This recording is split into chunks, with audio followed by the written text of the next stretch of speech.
Hi! Welcome to Richard Gabili YouTube channel, and for today's tutorial, I will be teaching you on how to change loops in scanning on iPhone X. But first, kindly subscribe to this channel and don't forget to hit the subscribe button and the bell to notify you for the new updates. And let's start! Using your iPhone X from your home screen, first go to Settings. Then in the Settings, scroll down and find the Accessibility and then Tap.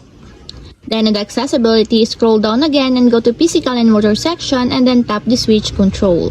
Then in this part in the Switch Control, go to Timing section and then tap the Loops. Then in this part in the Loops, you can now change here the number of loops that you want by putting a check mark on the side, just like this. For example, you want to change it into 3, just tap the 3 until there's a check mark on the side. Or for example, you want it into 10, just tap the 10 until there's also a check mark on the side.